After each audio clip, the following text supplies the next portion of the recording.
এখন আমি আলোচনা করব যে আমেরিকান গণতন্ত্র ভালো না ইংল্যান্ডের গণতন্ত্র ভালো। বাংলাদেশ যেহেতু একটা সংসদীয় গণতন্ত্র প্র্যাকটিস করে, তো এইটা হলো গিয়া ইংল্যান্ডের সিস্টেম। তো আমাদের সংসদীয় গণতন্ত্র অনেকখানি ব্যর্থ হয়েছে, আমরা লিডার তৈরি করতে পারিনি। তো বলা হয় যে গণতন্ত্র পশ্চিম দিকে রান করেছে, মানে ইংল্যান্ডের থেকে আমেরিকা পশ্চিম এবং আমেরিকার গণতন্ত্র আরও বেশি মজবুত। আসলেও মজবুত, এই জিনিসটা আমাদের বোঝার চেষ্টা করতে হবে। যদিও উড্রো উইলসন উল্টো কথা বলেছেন এবং তারপরেও তিনি আবার প্রেসিডেন্টও হয়েছেন, কিন্তু উড্রো উইলসনের বইগুলো পড়ে দেখার মতো। কিন্তু বেসিক ডিফারেন্সটা বোঝার চেষ্টা করতে হবে যে ইংল্যান্ডের গণতন্ত্র কীরকম আর আমেরিকার গণতন্ত্র কীরকম। ইংল্যান্ডের গণতন্ত্র হলো গিয়া ভোটে দাঁড়াবে। ইংল্যান্ডের যে হাউস অফ লর্ডস সেটা অনেকখানি অর্নামেন্টাল, সমস্ত ক্ষমতা ওই হাউস অফ কমন্সের মধ্যেই, তো বেশিরভাগ ক্ষমতাই তো হাউস অফ কমন্সে যারা করে তারা এই যে পার্টি মেজরিটি হয় সে পার্টি ক্ষমতা দখল করে এবং সে পার্টি থেকেই মন্ত্রী হয়। কিন্তু আমেরিকা এরকম সিস্টেম না, কারণ আমেরিকা এই ইংল্যান্ডের দ্বারা অত্যাচারিত হয়েছিল। ইংল্যান্ডের রাজা, ইংল্যান্ডের পার্লামেন্ট, এরা দুই গ্রুপ মিলেই আমেরিকাকে প্রচণ্ডভাবে ট্যাক্সেশন করেছিল। আমেরিকার উপরে অনেক অন্যায় কর বসিয়েছিলেন এই ইংল্যান্ডের রাজা এবং ইংল্যান্ডের পার্লামেন্ট। তো এর ফলে ওরা এমন একটা করতে চাইছিল যেখানে আদালত বেশি শক্তিশালী না। যেমন সলিমুল্লাহ খান বলে যে আমেরিকাতে পার্লামেন্টের সর্বসম্মত, এটা সত্য না। এটা আমেরিকাতে প্রেসিডেন্ট, পার্লামেন্ট আর না কংগ্রেস, কে বেশি ক্ষমতা, মানে প্রেসিডেন্ট, আদালত না কংগ্রেস, প্রেসিডেন্ট, আদালত না কংগ্রেস, এটা কে বেশি শক্তিশালী এটা বলা যায় না। তো এই জিনিসটা বোঝার জন্য আপনাদেরকে একটা জিনিস চিন্তা করতে হবে যে বাংলাদেশে আমরা মন্ত্রী বলি, আমেরিকা সেক্রেটারি বলে কেন মন্ত্রীদের? কারণ ওরা মন্ত্রীদেরকে পরোয়া করে না, মন্ত্রীদের পাওয়ার দেয় না। তাহলে ওদের যে নিম্নকক্ষ আর যে ওদের আপার কক্ষ, যেটা হলো উচ্চকক্ষ সিনেট, তাদের কাজ কী বেসিক্যালি? ওদের ওই নিম্নকক্ষ থেকে কিন্তু মন্ত্রী হয় না, জিনিসটা বোঝা হবে। ওদের কাজ হলো অ্যাকাউন্টেবিলিটি, ওদের কাজ হলো যে এই কেউ যাতে কোনো চুরি করতে না পারে, কেউ যাতে দুর্নীতি করতে না পারে, এইটা নিশ্চিত করা। এবং তারা মন্ত্রীদের নাম মন্ত্রী দেয়নি, সেক্রেটারি বা সচিব দিয়েছে, অনেক নিচু স্তরের নাম দিয়েছে। কে নাম দিয়েছে? আমেরিকানরা। এই জন্য যাতে মন্ত্রীরা ক্ষমতার মদমত্তে তারা যা দুর্নীতি না করতে পারে। কিন্তু বাংলাদেশে তো এটা আমরা দেখেছি যে প্রতিটা মন্ত্রী, বেশিরভাগ মন্ত্রী দুর্নীতির সাথে জড়িত। সুরঞ্জিত কীভাবে তিনি দুর্নীতি করতেছিলেন ধরা পড়লেন, তারপরে তিনি তো মারাই গেলেন। সুরঞ্জিত সেনগুপ্ত, তাকে মন্ত্রিত্ব থেকে বাদ দেওয়া হলো, তারপর তিনি মারাই গেলেন। আবুল হোসেনের একটা দুর্নীতি নিয়ে আমাদের পদ্মা ব্যাংকের ফান্ডিং বন্ধ করে দিল। তো এই যে দুর্নীতিগুলো, এই দুর্নীতিগুলোর একটা অন্যতম কারণ হলো গিয়া এই মন্ত্রী নামটাই। মন্ত্রী নামটা হলো কি একটা মিনিস্টার, মানে একটা সম্মানজনক নাম, কিন্তু আমেরিকায় মন্ত্রী নামটাই দেয় না, তারা বলে সেক্রেটারি। তাহলে এই জিনিসটা আমাদের বুঝতে হবে যে এই সেক্রেটারিদের জবাবদিহিতার জন্য আছে নাম কি হাউস অফ রিপ্রেজেন্টেটিভ এবং সিনেট।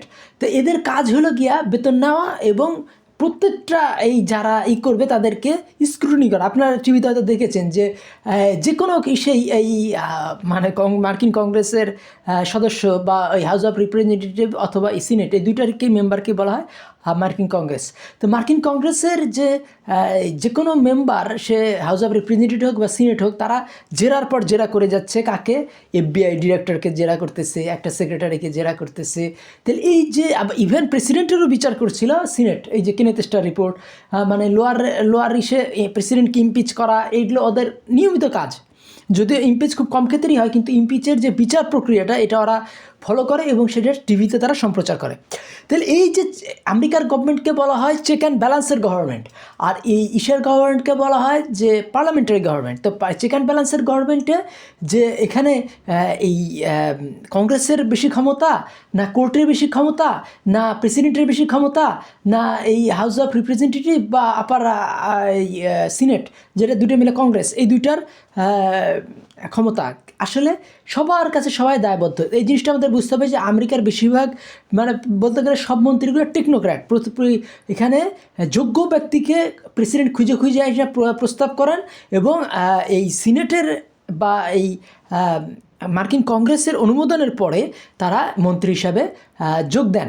এবং এই হাউস অফ রিপ্রেজেন্টেটিভ এবং সিনেট, এই দুটো মিলে মার্কিন কংগ্রেস, এবং এদের কাজই হলো প্রতিটা মন্ত্রীকে জবাবদিহিতার আওতায় নিয়ে আসা। এটাকে আমরা বলতে পারি কংগ্রেশনাল গভর্নমেন্ট। এটা প্রেসিডেন্ট পদ্ধতি বলা যায় না, কারণ প্রেসিডেন্টের হাতে হাতে যেমন অনেকেই বলে যে আমেরিকার মতো প্রেসিডেন্ট পদ্ধতি। আমেরিকা তো প্রেসিডেন্ট পদ্ধতি না, এই জিনিসটা আমাদের বুঝতে হবে। আমেরিকা হলো গিয়া কংগ্রেশনাল গভর্নমেন্ট আমরা বলতে পারি, বা চেক অ্যান্ড ব্যালেন্সের গভর্নমেন্ট বলতে পারি, যেটা এই যেটা বাংলাদেশে অন্ততপক্ষে নাই, আর বাংলাদেশ ভারত বা পাকিস্তানে আমরা অনেক ক্ষেত্রে দেখতে পাচ্ছি যে এই ব্রিটিশ গণতন্ত্রটা হয়ে যাচ্ছে, স্পয়েলড হয়ে যাচ্ছে।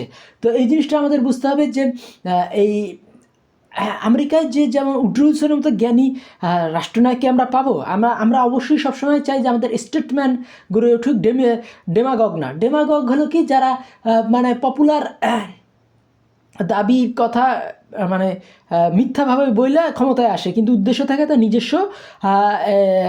নিজস্ব স্বার্থ চরিতার্থ করার। কাছেই আমরা কোনো ডেমাগগ চাই না, আমরা স্টেটমেন্ট চাইতে গেলে আমাদের সবসময় ইংল্যান্ডের গণতন্ত্র ভালো না আমেরিকার গণতন্ত্র ভালো, এইটা আমাদের তুলনা করতে হবে। এবং আমরা দেখতেছি ভারতে তাদের মিডিয়ার স্বাধীনতা অনেক ক্ষেত্রেই নষ্ট হয়ে যাচ্ছে, আমেরিকায় তো অনেক আগেই পাকিস্তানে তো অনেক আগেই মিডিয়ার স্বাধীনতা নষ্ট হয়েছে, এবং বাংলাদেশেও মিডিয়ার স্বাধীনতা যদি আমরা বারকরার রাখতে চাই, বর্ধিষ্ণু রাখতে চাই, মিডিয়ার স্বাধীনতা দিন বা দিন আরও যাতে বাড়ে, সেই জন্য আমাদের প্রথমেই আমাদের নিশ্চিত করতে হবে আমেরিকার মতো। আমেরিকার কি যে পার্লামেন্টে তারা কি করেছে, আজীবন বিচারক নিয়োগ করেছে। তো আজীবন বিচার, এবং আমাদের কিন্তু উড্রো উইলসনের ওই বইগুলো পড়তে হবে, স্টেট বা আমেরিকার যে হিস্ট্রি অফ আমেরিকান পিপল, এই যে উড্রো উইলসনের যে বইগুলো, এই বইগুলো অসাধারণ বই।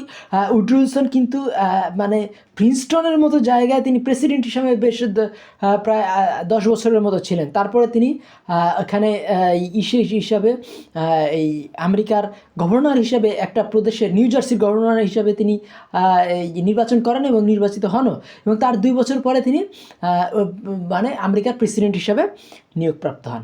তো এই জিনিসটা আমাদের বুঝতে হবে যে উড্রো উইলসন যে মানে কী পরিমাণ জ্ঞানী একজন মানুষ হলে পরে আমেরিকান গভর্নমেন্ট ভালো না ব্রিটিশ গভর্নমেন্ট ভালো, এটা নিয়ে তিনি বই লিখতে পারেন।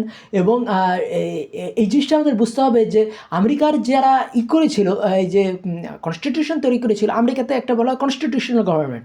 তো কনস্টিটিউশনাল গভর্নমেন্ট কী জন্য বলছে, কারণ আমেরিকা তৈরি হয়েছিল যে ব্রিটেনের অত্যাচার থেকে যখন তারা মুক্ত হয়েছে, স্বাধীনতা ঘোষণা করেছে, যে সেই অত্যাচার যেন আমাদের ওই আমেরিকার মধ্যে না আসে, সেই জন্য ওই যে বেঞ্জামিন ফ্রাঙ্কলিন এবং Thomas Jefferson, mainly Thomas Jefferson, এবং তার সাথে থমাস পেইনের যে কমন সেন্স বইটা, তার আদর্শগুলা এই কনস্টিটিউশনের মধ্যে ঢুকিয়েছিলেন। আমেরিকার কনস্টিটিউশন যিনি ড্রাফট করেছেন থমাস জেফারসন এবং বেঞ্জামিন ফ্র্যাঙ্কলিন। কিন্তু এইখানে কিন্তু প্রচণ্ডভাবেই এই চেক অ্যান্ড ব্যালেন্সের ব্যাপারটাকে রেখেছে। তা আমরা আমরা বাংলাদেশিরা আমেরিকার মতোই চেক অ্যান্ড ব্যালেন্সকে প্রাধান্য দিব, এবং ভবিষ্যৎ যে নির্বাচনটা ফ্রি অ্যান্ড ফেয়ার হবে, সিনেট গঠিত হবে, আমাদের আদালতে আমেরিকার মতোই আমরা কী করতে পারি, যে আজীবন বিচারক। তাহলে কী হবে, যে এই যে খায়রুল হক, যেমন আমরা দেখলাম যে তিনি পদবির লোভে তিনি একে বাতিল করে দিলেন, তত্ত্বাবধায়ক সরকারকে বাতিল করে দিলেন।